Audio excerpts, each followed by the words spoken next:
on this one, this is on page, I don't even know, 638. Anyway, we're going to do a 99% confidence interval. So this is dollars per bushel for wheat in July and September.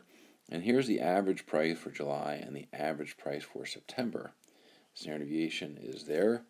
So let's find out what we're going to do here. Well, first, let's subtract right there. So they say in the problem July and September, so let's go in that order.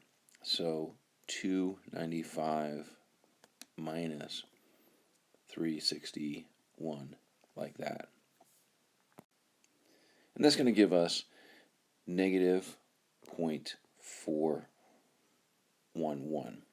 Now, plus or minus, right? So this is what we should expect, the difference between July and September, somewhere around 0.411. But we want to have a little wiggle room. That's what we do with a confidence interval. So, but now we have to deal with inverse t, because these are means. So what we're going to do is we're going to take one less than the smaller sample size. So when we do inverse t, in fact, I'll do it right now. Inverse t is going to ask us, so 99% confidence interval is going to be 0.995, and we're going to put degrees of freedom of 44, one less than the 45, and I get 2.69.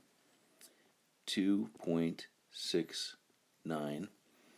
Now times the new standard deviation, which is 0.22 squared divided by 90 plus the other one, which is 0.1919 squared divided by 45.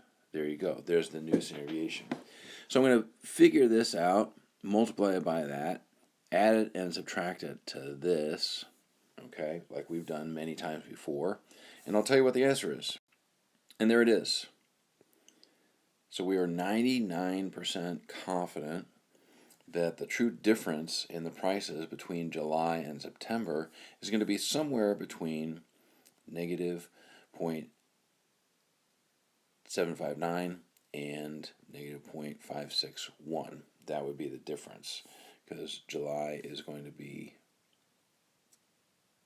so September is bigger than July. There.